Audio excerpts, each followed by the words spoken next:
Inicio de estas actividades de la Semana de la Mujer hacia el 8M. Hemos organizado algunas actividades, tanto carteles, talleres y conferencias a partir de la licenciatura en Geografía, pero están invitados toda la facultad. También hay otros colegas que están haciendo talleres en antropología y arqueología. Mañana pues tenemos la geotertulia, están invitadas todas para hacer un contingente para la marcha en la tarde y podernos ir de forma conjunta para cuidarnos y estar al tanto uno de la otra. El día de hoy les voy a presentar una colega de la UNAM que afortunadamente nos puede apoyar en esta plática tan contundente porque realmente nosotros no teníamos estudio de género y feminismo y sexualidades, etcétera, desde que se fue nuestra doctora Teresa Illón. Es decir, hace como 6 años que Geografía no había desarrollado ya esta línea. Sin embargo, ya esperemos contar con un convenio de colaboración con la UNAM para tener cursos y especialidades de esta línea de investigación tan necesaria y tan importante para la geografía a partir pues, de las expertas que están allá en la Ciudad de México, tanto en la UNAM y en la UAM. Les voy a presentar a la doctora Verónica Ibarra, ella es coordinadora de la carrera de Geografía de la Universidad Nacional Autónoma de México, es licenciada, maestra y doctora en Geografía y en la UNAM, ha impartido más de 20 cursos, entre los más importantes dentro del colegio: Historia de la Geografía, Espacio Geográfico, Geografía Política 1 y 2, allá tienen 2 semestres de especialidad, más de 25 publicaciones nacionales e internacionales. Nosotros la conocemos a través de nuestros cursos, por ser una de las coordinadoras del libro Geografías feministas en diversas latitudes, orígenes, desarrollos y temáticas contemporáneas, editado por el Instituto de Geografía de la UNAM. También ha impartido diversas ponencias en congresos nacionales e internacionales. Sin más preámbulos, le doy la bienvenida a la doctora Verónica Ibarra con la ponencia Geografías feministas desde México. Gracias. Bueno, pues primero quiero agradecer la invitación. De verdad me da muchísimo gusto que podamos entablar esta comunicación por primera vez con la Universidad Autónoma de San Luis Potosí. Y bueno, además manifestarles toda nuestra solidaridad en esta situación que se presentó de, al parecer, un intento, algo así de querer cerrar la carrera o decir, bueno, ya saben ustedes la situación. Nosotros firmamos la carta junto con muchos colegas de la UNAM apoyando el no cierre de la carrera, y ahorita un poco, de alguna manera, también la charla va en el sentido de una geografía presente en la sociedad, ¿no? Creo que eso es algo muy importante, y justamente parte del problema que a veces tenemos es que no saben qué hacemos en geografía, ¿no? Se tiene esta idea de que la geografía es una ciencia, voy a decir como lo decía Yves Lacoste, una geografía, que la geografía era una ciencia aburrida y facilona, ¿no? Que porque todo había que aprenderse de memoria. Entonces Yves Lacoste desde los años 70 decía, pues si la gente piensa que eso es la geografía, pues evidentemente pareciera que no sirve, ¿no? Y sin embargo, ahorita vamos a dar pues vamos a dar muestra de cómo la geografía es mucho más que cartografía, ¿no? La cartografía es importante, pero ya desde el siglo XIX hay un texto de un geógrafo, Franco Farinelli, que dice que gracias a Ratzel, la geografía no se quedó en cartografía, ¿no? Y no se quedó en geología. O sea, somos más que eso, somos mucho más. Y en ese sentido, pues quiero pues externar mi solidaridad y agradecer mucho. Y nada más una precisión, ya no soy la coordinadora del Colegio de Geografía, fui la coordinadora hasta septiembre del año pasado, ahorita ya no, ya estoy dedicada únicamente a docencia e investigación. Y bueno, voy a tratar ya de avanzar, voy a compartir la pantalla de lo que presenté para ustedes, y voy a dar, o sea, justo está pensada como para geógrafos y geógrafas esta charla, ¿no? Y voy a tratar sobre todo de tenerme más hacia el final, que ya es donde me concentro más en la geografía feminista mexicana, ¿no? Pero bueno, vamos a empezar. Entonces, voy a hablar de geografías feministas en México o desde México, ¿sí? A ver. Ya. Entonces, la propuesta es la geografía feminista, una propuesta para la inclusión. Siempre nosotros estamos pensando en inclusión, ¿no? En participar, en que nos vean, en que vean lo que estamos haciendo. Entonces vamos a ver el origen de la geografía feminista en México, las y los invisibles del espacio, y después cómo resarcir errores y conclusiones, ¿no? Para concluir. Bueno, voy a ser rapidísima en esta parte, pero sí me parece importante ubicar que la geografía es una ciencia social del siglo XIX, pero de amplia trayectoria. O sea, ya los geógrafos planteaban en el siglo XIX que la geografía era una ciencia social. Y ahí sí, pues discúlpenme, se borra un poco esta, que si somos ciencia puente, ciencia mixta. Los teóricos más fuertes de la geografía la ubican en la ciencia social. Por algo estamos en las facultades o de humanidades o de ciencias sociales, y en el CONACYT no se evalúan en ciencias sociales. Entonces, de repente todavía hay como un desconocimiento y piensan que la geografía solo está en ciencias de la Tierra, cuando no es el origen de la geografía. Desde el siglo XIX, en las escuelas alemanas, europeas en general, en Francia, en Alemania, en Inglaterra, ¿no? En Irlanda, o sea, estamos en ciencias sociales o en humanidades. En Estados Unidos es el único lugar en donde se va ciencias de la Tierra. Y entonces eso crea una confusión, y justo a veces no leer historia de la geografía, pues desconocemos esta historia. Yo he planteado aquí como geografías oficiales y geografías anarquistas. ¿Por qué geografías oficiales? Porque justamente uno de los impulsos a que existiera la carrera de geografía institucionalizada es que era necesario formar profesores de geografía para los niveles básicos. Y en ese sentido, digamos, el Estado siempre ha estado preocupado porque se enseñe geografía. Hasta nuestros días, la geografía y la historia son las únicas dos ciencias sociales que se imparten en el nivel básico. No se enseña antropología, sociología, economía, o sea, van dentro de ciencias sociales, pero geografía está muy bien identificada de historia, y esto viene desde de finales del siglo XIX, por algo es, pero ese no es el tema ahorita de la plática. Bueno, aquí nosotros tenemos a Ritter, ¿no? Lo puse de manera aleatoria, no es que haya una equivalencia o algo así con Reclus, pero para que vean cómo las geografías oficiales estaba, por ejemplo, Ritter, Ratzel, Helen Semple en los Estados Unidos, pero había geografías anarquistas que publicaban muchísimo y que a veces se desconoce, justo porque a veces desconocemos la historia del pensamiento geográfico, que es riquísimo. Pues tenemos a Reclus, ¿no? Tenemos a Kropotkin y tenemos a una geógrafa que se considera geógrafa anarquista, Louise Michel, que participó en la Comuna de París junto con Reclus, y ya ella la mandaron exiliada, ¿sí?, a una de las colonias de Francia. Y ella hace un recorrido, bueno, ella está ya varios años, y ya hace un recorrido que le permite hacer un levantamiento de flora y fauna. Y ese trabajo de flora y fauna es lo que aceptan en la Sociedad Geográfica Francesa para que se considere geógrafa. Louise Michel, ¿sí?, ahora es ya, digamos, mucho más reconocida porque también hay una presencia más fuerte del anarquismo. Y Louise Michel, pues es, por ejemplo, la que diseña la bandera del anarquismo, ¿sí? Y hay una película, busquen ahí Louise Michel y van a encontrar la película. Bueno, a ella la consideran geógrafa anarquista.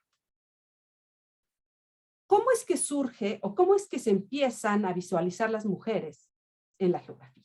Bueno, nosotros sabemos, y por eso les decía que esta charla es un poquito más como para geógrafos, geógrafas.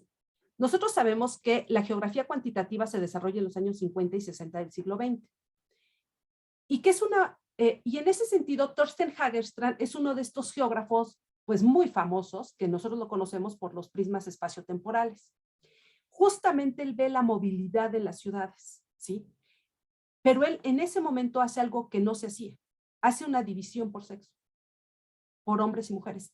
Y los resultados fueron altamente significativos en un mundo en que estaba en efervescencia muchas cosas. Estaba el feminismo, el ecologismo, el antibelicismo, el movimiento de las afrodescendientes, también el movimiento de las personas con discapacidad, que se da en estos mismos años, se da en los Estados Unidos y ahí se plantea también el derecho para las personas con discapacidad al deporte, a la educación, a la sexualidad, etcétera. Bueno, ¿qué es lo que pasa? Pues que Thorsten Hagerstrand se da cuenta y lo publican, que las mujeres se mueven mucho más en el espacio que los hombres. Por toda la división, digamos, de trabajo que se tiene, por todas las cosas que tienen que hacer las mujeres, se da uno cuenta que las mujeres pues salen de su casa, van a lo mejor a dejar a los niños a la escuela, si son amas de casa, regresan a la casa, o van al súper, o van al banco, regresan a la casa, preparan alimentos, etcétera, van por los niños a la escuela, regresan, después llevan a los niños a la natación, al dentista, etcétera. Toda esa movilidad junta nos da como resultado mayor movilidad de mujeres, o sea, mayor movilidad de las mujeres en el espacio urbano, ¿sí? Y espacios fragmentados, o sea, las mujeres no pueden hacer otra actividad porque están en función de los otros, se dedican a los otros. Entonces las mujeres no pueden hacer algo para ellas. Esto, en este contexto que estoy hablando de los años 60, para las geógrafas inglesas, anglosajonas que leyeron el texto, les hizo mucho sentido, porque se empezaron a dar cuenta que no se había tomado en cuenta a las mujeres, ¿sí? Y entonces, por eso se habla de las y los invisibles del espacio, que están ahí, pero no se ven, no se consideran, no se analizan, no se ven estas desigualdades. Y no es que Thorsten Hagerstrand fuera feminista, en absoluto, y además es geógrafo cuantitativo, simplemente él hizo una diferenciación por sexo. Y eso sí fue lo que permitió entonces que las geógrafas pensaran en el feminismo y entonces darle una salida. Este es el espacio, estas son las figuras del prisma espacio-temporal. Ahora están de super, bueno, no de supermoda, porque muchas y muchos están haciendo mucho trabajo sobre movilidad urbana, pero desconocen el trabajo de Thorsten Hagerstrand de los años 50 y 60. O sea, esa es una parte muy interesante. Hay cosas que de repente pareciera que son nuevas y en geografía de alguna manera ya se abordaron. Entonces, por eso a mí me parece importante ver la historia del pensamiento geográfico y ver en dónde hay cosas que ya se han dicho. Estos son los prismas espaciotemporales. Justamente esto es lo que se habla del impacto hipotético de restricciones de acoplamiento sobre una ama de casa de tiempo completo, cuyo rol exige que estén en casa para preparar comidas, prestar servicios como chofer a los miembros de la familia que no conducen y que no pueden delegar esas tareas. Aunque puede tener 5 más horas de tiempo libre, estos bloqueos de tiempo se fragmentan en 3 o más subprismas, lo que restringe las localizaciones y los tipos de actividades de tiempo de elección en las que se puede participar. Los símbolos son las siguientes: A, lugar de residencia; B, preparación en el hogar para las actividades diarias; L, subprismas y actividades de tiempo libre; preparación y supervisión del almuerzo de los niños; conducción de los niños a las citas, por ejemplo, a la consulta del médico, o a las actividades, por ejemplo, lecciones de música; espera en la estación donde tiene lugar la actividad o la cita de los niños; y preparación de la cena. O sea, vean, claro, estamos hablando de los años 50 en las ciudades de Suecia, ¿sí? Pero si nosotros lo hacemos para el caso de México, sería otra realidad, pero seguramente también veríamos estas movilidades, ¿no? Entonces, para que ustedes vean cómo la geografía sí ha trabajado, tiene antecedentes en temas que ahora parecen sumamente nuevos, pero que para la geografía ya los habíamos trabajado o ya se conocían desde los años 50. Bueno, todo esto lleva a que en realidad la geografía feminista pues empiece, o sea, se empiecen a cuestionar las geógrafas, y es sobre todo la escuela anglosajona. Este texto, yo siempre me gusta como ubicarlo, porque es un texto que es el primero escrito desde de geografía y género, estudio del grupo del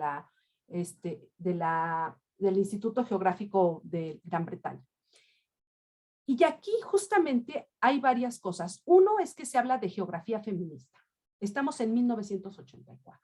¿Sí? O sea, ¿cuántos años? Casi 40, ¿no? Que se hace geografía feminista.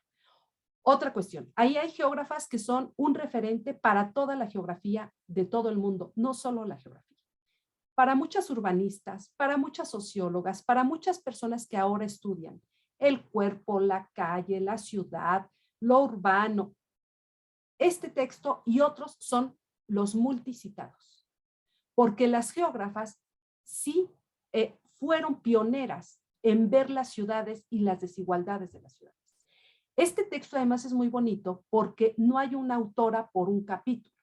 Lo que ellas dicen es que esta es una forma nueva de hacer ciencia, también de forma distinta, porque ellas se reunían para discutir las problemáticas y escriben los artículos reconociendo que todas aportaban en la reflexión.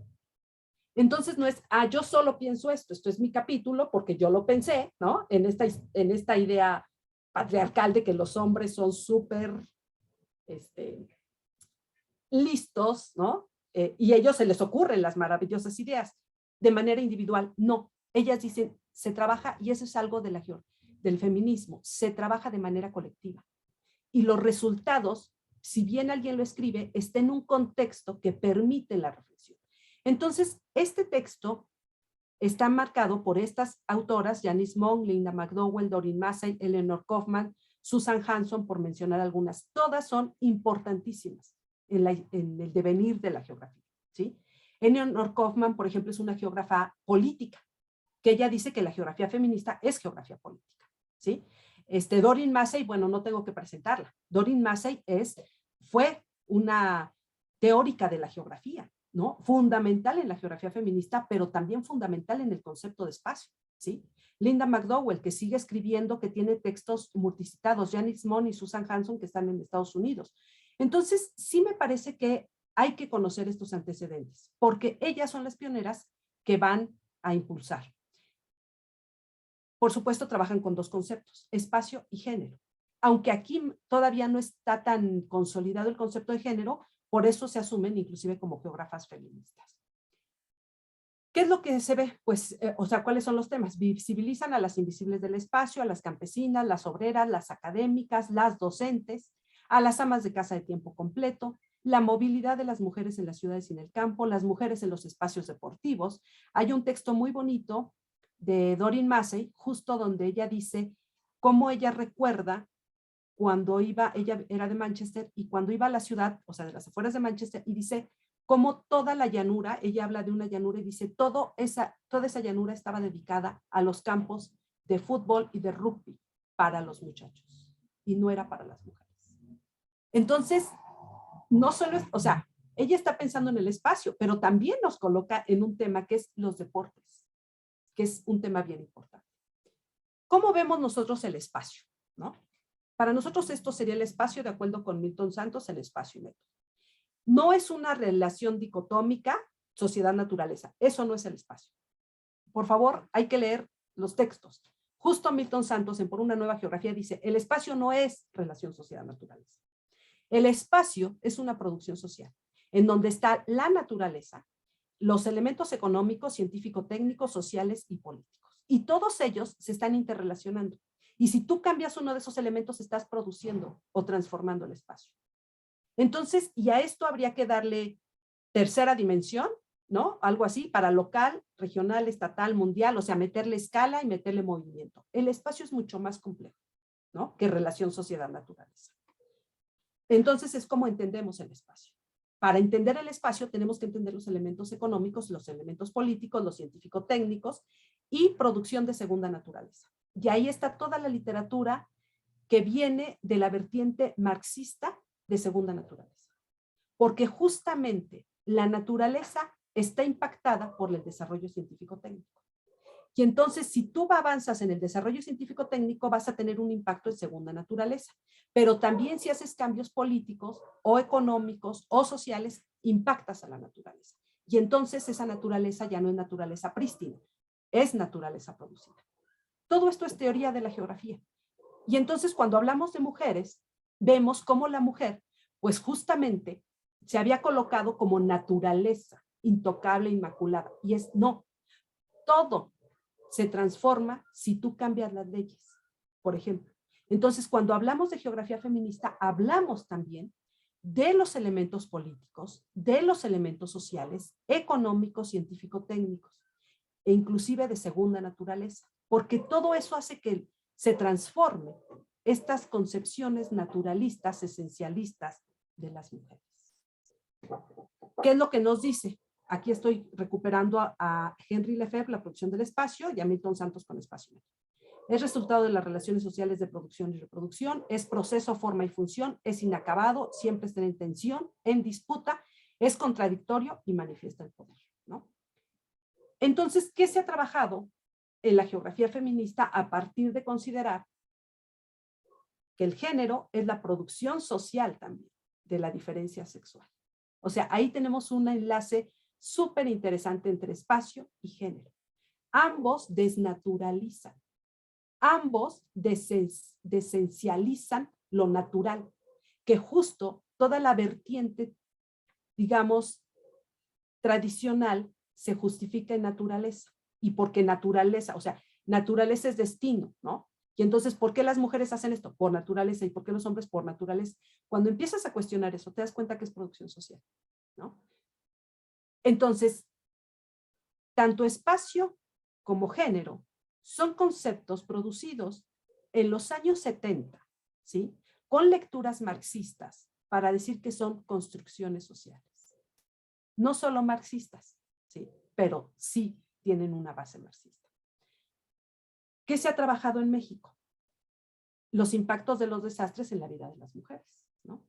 O sea, no es lo mismo cómo una mujer vive un desastre y cómo un hombre vive un desastre, ¿sí? No hay mucho, pero sí hay que decir que una de las pioneras fue Carolina Serrat, que tiene un texto publicado en Estados Unidos, que fue como pionero en esta temática, pero en los Estados Unidos, porque está publicado en inglés. Y en México no se ha recuperado, hasta ahora están empezando como algunas geógrafas a empezar a seguir esta línea.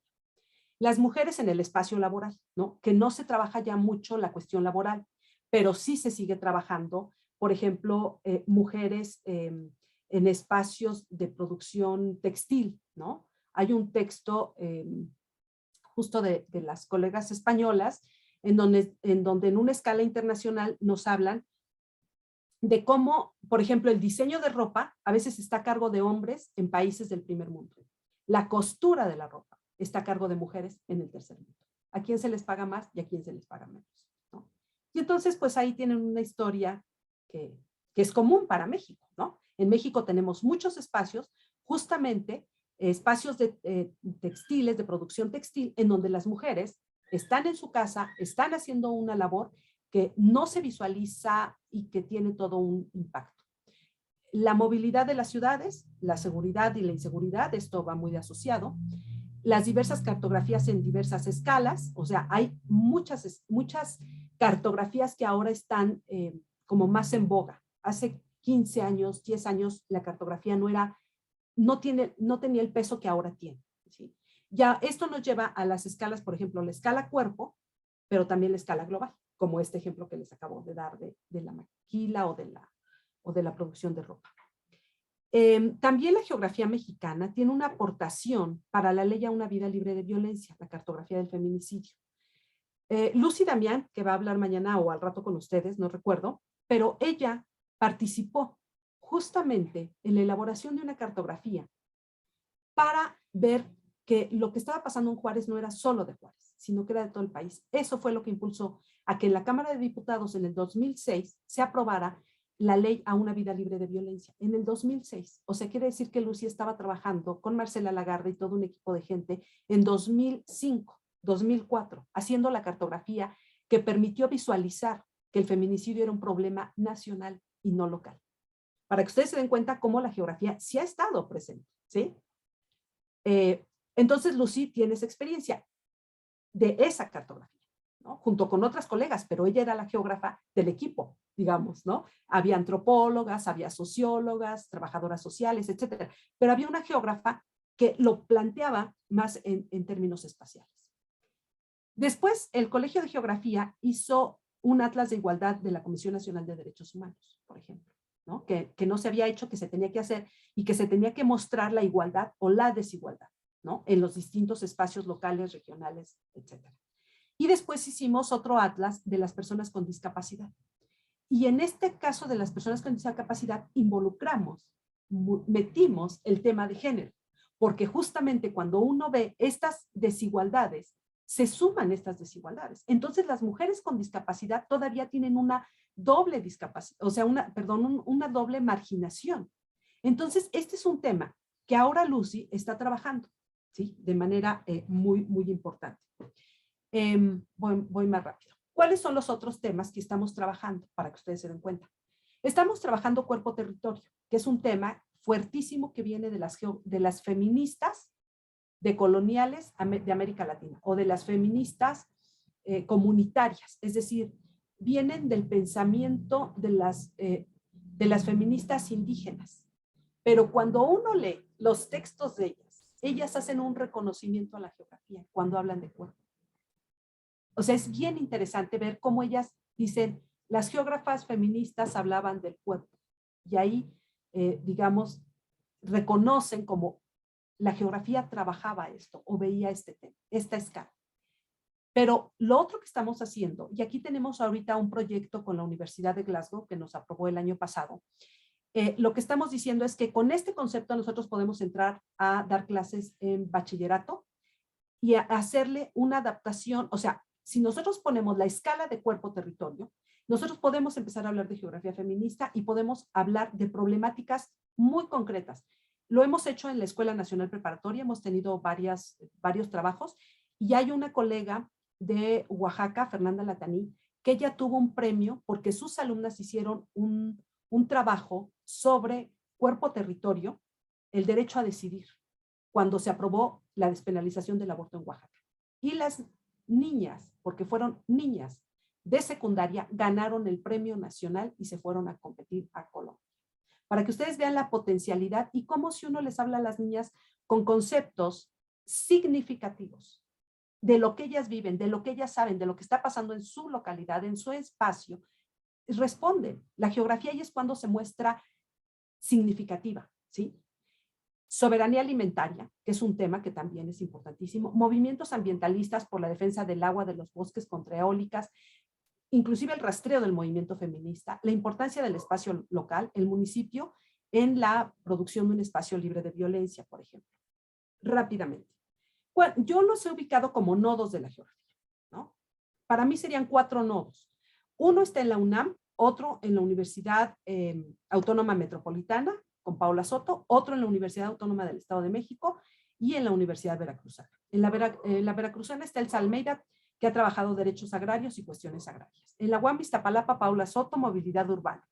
Y en la UAM, Norma Vaca Tavira, que ella trabaja también cuestiones rurales, movilidad, cuestiones jurídicas. Es muy interesante, aunque ella no está en geografía ahorita, pero sí trabaja, porque está formada como geógrafa, es geógrafa, pero tiene publicaciones. Aquí los dejo nada más, no puse publicaciones porque ya si ustedes quieren googlear, ver sus publicaciones de cada uno.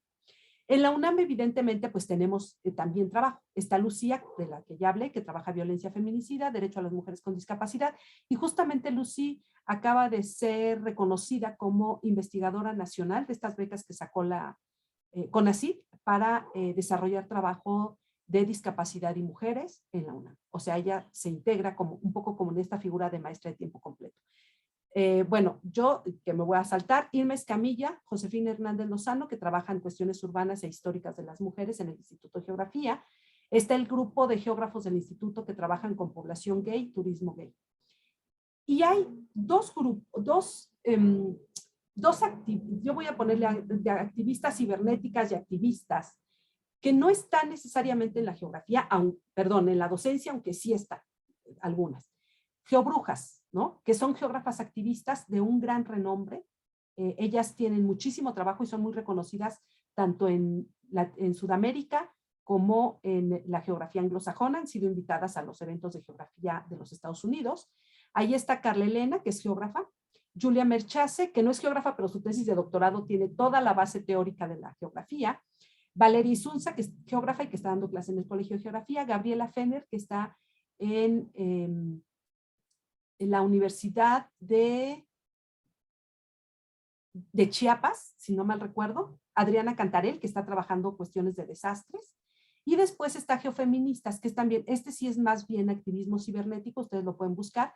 La que lo maneja, y en realidad a quien le debemos todo es a Montserrat Vanessa Quintana, pero también está la doctora Rocío Alanís, Lucía Damián y yo misma, ¿no? Estamos, o sea, esto salió como resultado, digamos, un poco de lo que trabajamos con la Comisión Nacional de Derechos Humanos y de pensar que se tenía que difundir mucho más lo que se hacía en geografía. Para concluir, ¿no? Entonces, el espacio es una dimensión de lo social, por lo tanto expresa lo que es la sociedad, lo que se hace, pero también lo que no se hace y lo que se oculta. O sea, cuando no se aplican leyes, cuando hay impunidad, esa impunidad queda registrada espacialmente, ¿sí? La política pública se queda registrada, pero la impunidad también está. Entonces podemos hacer también esa cartografía de la impunidad, de o sea, cuántas cosas han pasado y no pasa nada, de lo que no se aplica, lo que no se hace. En ese sentido, la no toma de decisiones es muy importante. Yo aquí prácticamente estoy tomando la no toma de decisiones como parte de lo que trabajó Peter Taylor en geografía política, ¿sí? Porque Peter Taylor habla de la no toma de decisiones y la no toma de decisiones es una decisión que se muestra espacialmente. El espacio es una dimensión siempre presente, pero poco estudiada, poco conocida, muy confundida, ¿no? Entonces, bueno, ahí creo que los geógrafos, las geógrafas podemos saber. Pues entonces esa es mi participación. Muchísimas gracias por la invitación. Voy a dejar tiempo para que podamos preguntas, respuestas, comentarios y pues muchísimas gracias. Fue muy rápido, pero creo que así tenía que ser. Muchas gracias.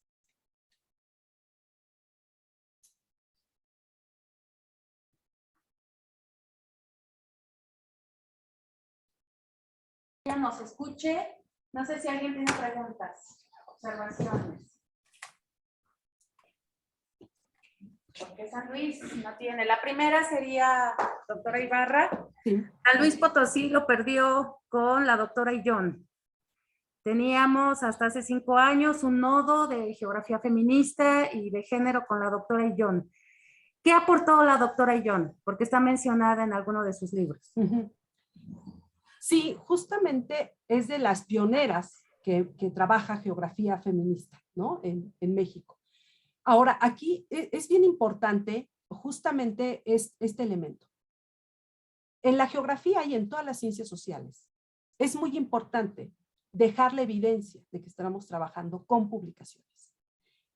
La formación de la gente es fundamental, pero las publicaciones son importantísimas. Por eso una de las cosas que nosotros hemos tratado de hacer justamente es hay que publicar y hay que publicar. Porque si no parece que no estamos, y sí estamos. O sea, justamente la academia, y tal vez eso es algo que se le ha criticado a la academia y ahora sobre todo por las vertientes poscolonialistas, ¿no? Ellas dicen, pues a lo mejor es demasiado, la academia pide demasiado, ¿no? Solo la escritura. Sí, pero si no hacemos eso, parece que no estamos. Y era un poco lo que pasaba de repente, ¿no? O sea, por eso yo les decía, si nosotros vemos la historia del pensamiento geográfico, ahí están los documentos, pero si no los leemos es como si no existieran. Pero también, si damos la clase, pero no escribimos, no dejamos evidencia de que eso pasa.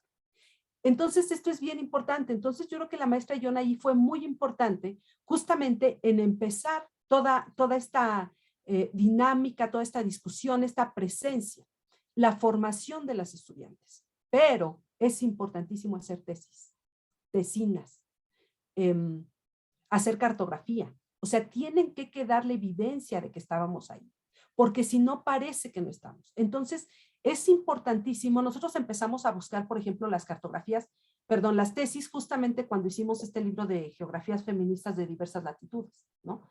Porque sabíamos que sí había como presencia de mujeres, pero tenemos que tener la evidencia, ¿no? O sea, ¿cuáles son las primeras tesis?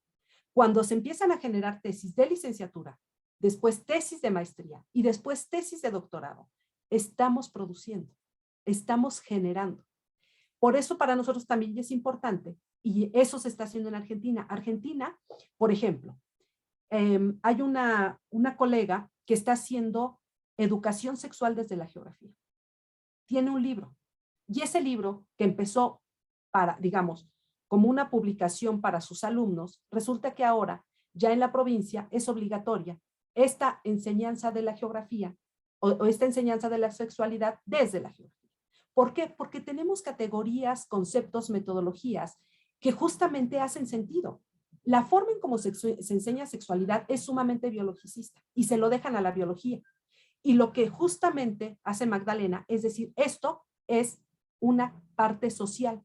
La geografía tiene el concepto. Si la geografía habla de escalas y habla de cuerpo-territorio, tu cuerpo, ¿sí?, es tu primera escala. Y entonces puedes empezar a trabajar y se habla desde el derecho a la sexualidad, ¿sí? Vean el cambio.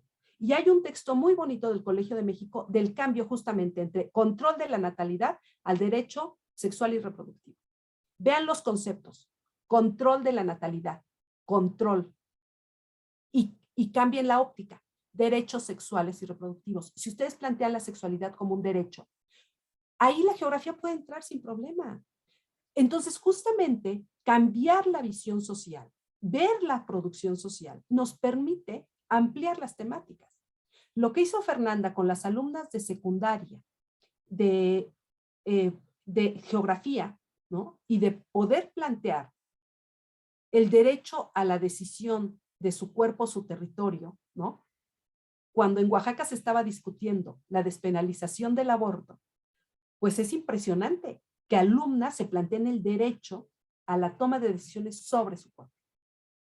Eso es muy revolucionario. O sea, es impactante lo que hizo Fernanda. A partir de ahí es que nosotras hicimos el proyecto para Glasgow, en donde está Fernanda. Y Glasgow nos apoya. O sea, tomamos el ejemplo de Fernanda, de cómo ella trabajó el derecho a la despenalización del aborto, el derecho al aborto en Oaxaca, pero nosotros lo llevamos para espacios libres de violencia, en la escuela, o sea, en el bachillerato. Ese es el proyecto básicamente de Glasgow, que nos están aprobando, o sea, nos están dando libras esterlinas para poder hacer la investigación. Eso es altamente significativo para la sociedad. Ahí estamos demostrando que la geografía sabemos hacer más cosas que memorizar cosas y hacer mapas. Somos más que eso. Somos altamente significativas para la sociedad.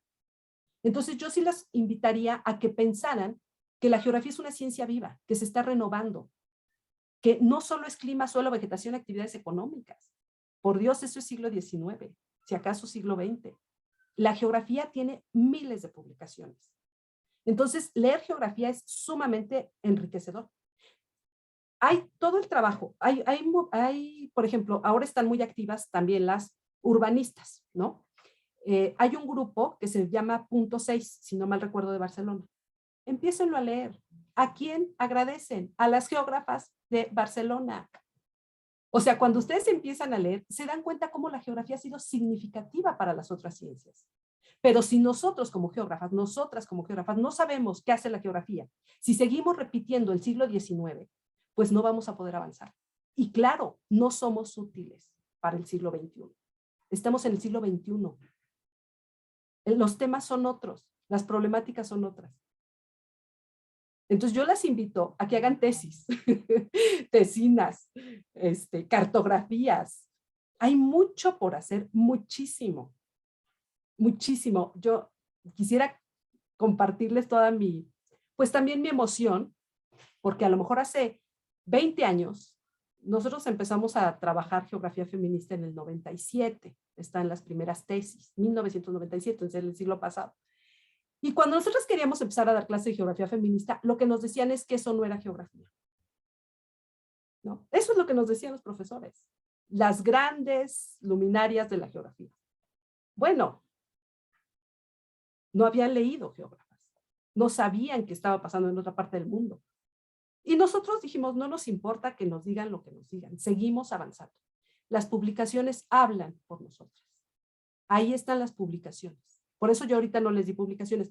Googleenos en las cuestiones académicas, en las revistas internacionales, en los libros. No, hace poco me pidieron, bueno, el año pasado me pidieron una conferencia para Colombia de las geografías latinoamericanas. Fue para mí un placer hacer esa presentación, porque ahí pude como reconocer a las amigas, las reuniones, lo que se está publicando, lo que se está haciendo en la geografía latinoamericana, impresionante. ¿Sí?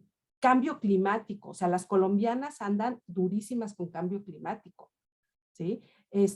Las ecuatorianas también están trabajando de una manera súper interesante, por ejemplo, con una temática que en México no hemos abordado, poblaciones afrodescendientes, mujeres y poblaciones afrodescendientes, ¿no? En América, en Argentina, también hay un trabajo impresionante. Brasil, bueno, yo ni les digo, todo lo que hace Brasil. Brasil tiene un trabajo, pero de verdad impactante en varias universidades. De ahí un poco esta idea del nodo, ¿no? De dónde estaban las geografías, dónde están las geógrafas, qué temáticas están trabajando, porque Brasil sí tiene un grupo amplísimo, amplísimo. En México, por ejemplo, ¿qué no hemos trabajado, además de mujeres afrodescendientes? Impresionantemente no hemos trabajado mujeres indígenas, con espacios de mujeres indígenas. Eso es una barbaridad. O sea, pero, o sea, yo siempre que voy a una conferencia les digo, ahí está un tema, por favor, problematicemos. De verdad hay tantísimos temas.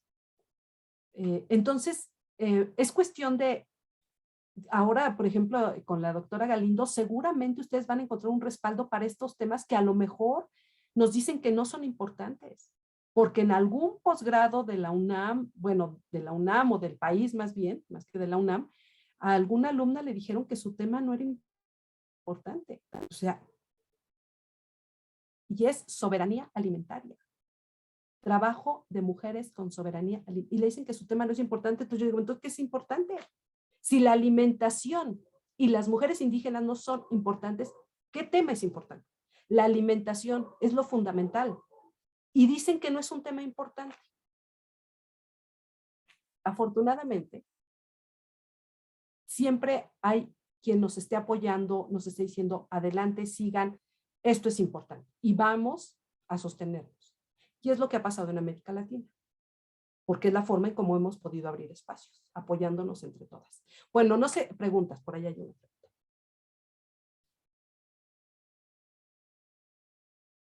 Gracias. Sí, por favor.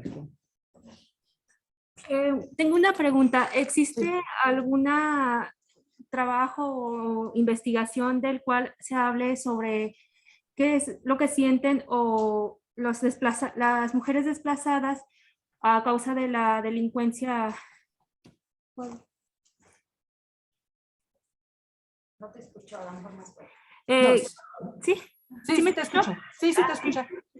Otro más. Adelante, por favor.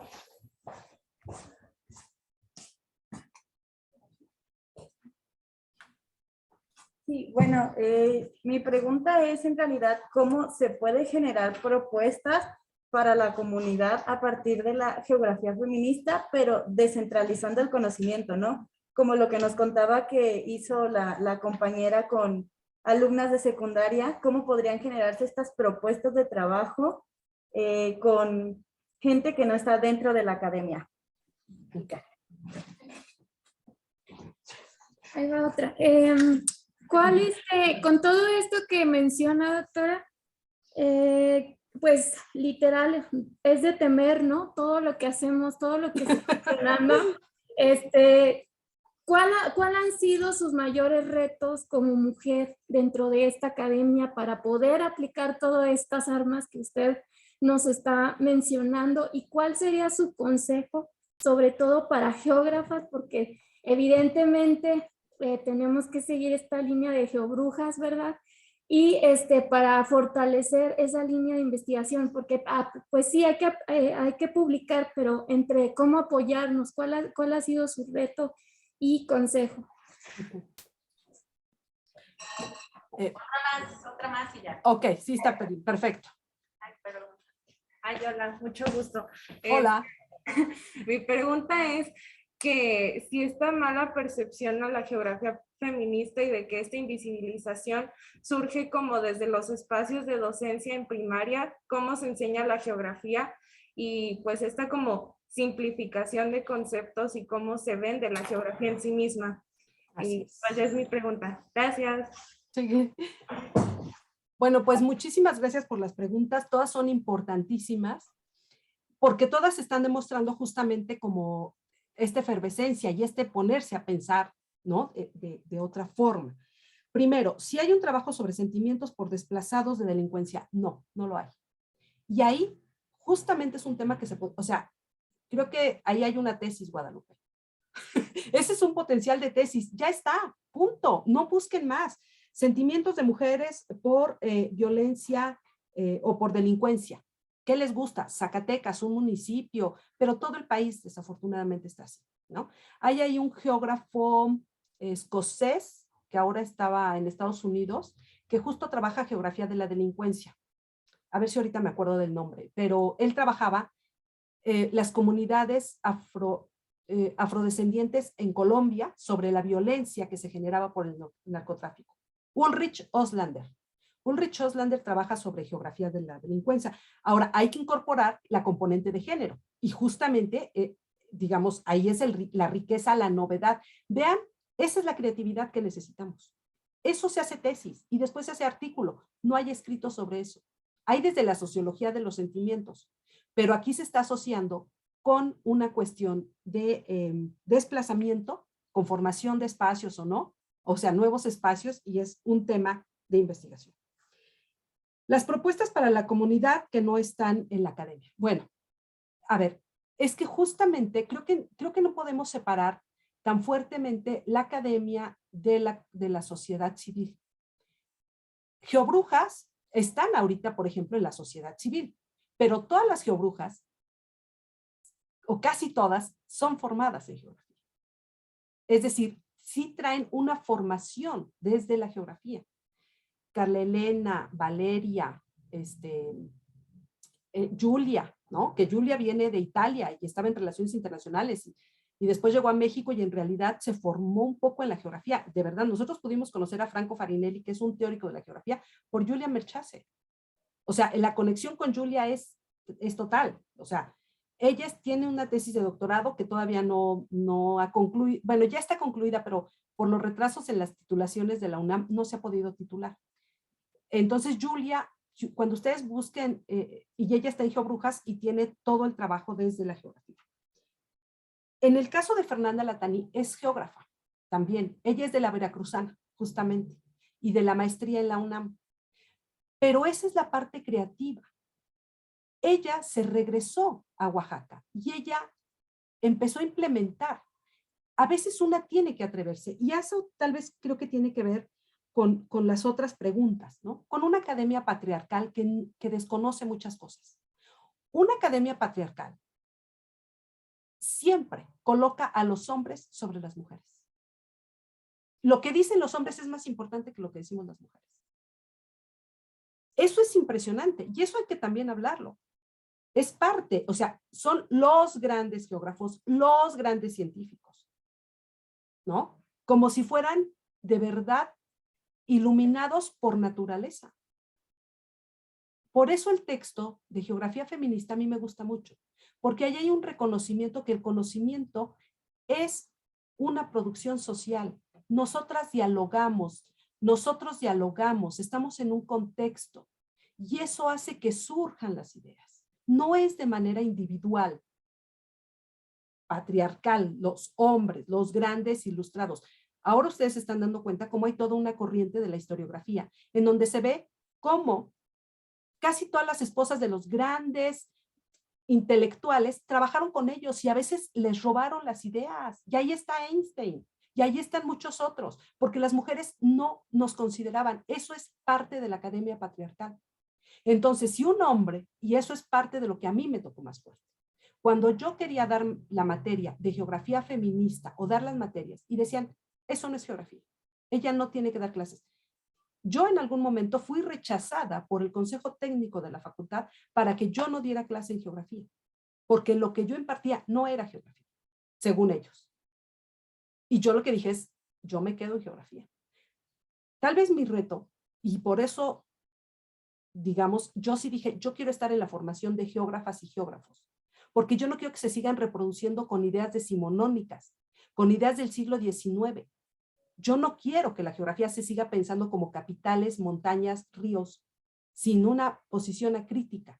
Yo, una de las cosas que ahora digo, por ejemplo, es, no, los ríos tendrían que cambiar de color en México. Basta de que el río sea azul. Los ríos en México están contaminados, deben pintarse de negro. Y eso es la realidad científica. Todos nuestros ríos están contaminados. Y si es cierto que hacemos ciencia y que somos muy así, pintémoslos de negros, atrevámonos a pintarlos de negro, porque esa es nuestra realidad. Hay una contaminación espantosa. Esa es la verdad. Y se supone que la geografía y las ciencias están comprometidas con la verdad. Entonces, eso es parte de pues esta situación. Entonces, ¿qué es lo que tenemos que hacer desde mi punto de vista? Formarnos en estas geografías, leer mucha historia de la geografía y atrevernos a hacer cosas que no se han hecho. O sea, así es como avanza la geografía. Haciendo algo que, por ejemplo, esto que ahorita planteaba su compañera, los sentimientos por desplazamiento, por violencia. Bueno, es que ahí está la violencia. Desafortunadamente es terrible lo que estamos viviendo, ¿no? Se está trabajando mucho también sobre deportes.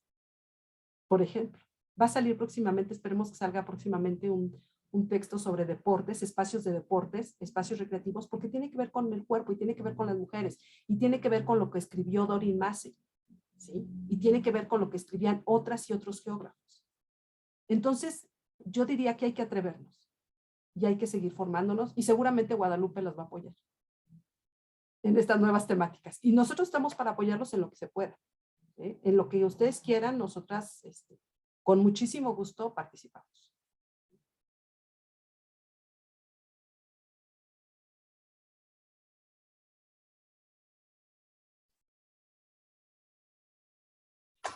Muchas gracias, doctora Ibarra. Nos vas a tener que apoyar muchísimo, Verónica. Con todo gusto. Necesitamos un convenio de colaboración urgente para las codirecciones y direcciones UNAM, UASLP en este tema. Te haremos llegar la constancia y muchas gracias, doctora. Gracias.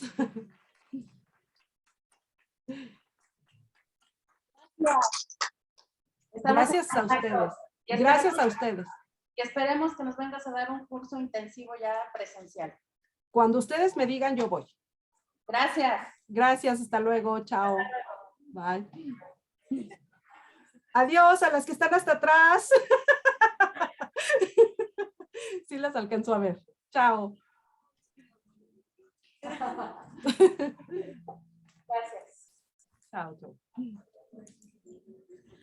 Chicos, entonces...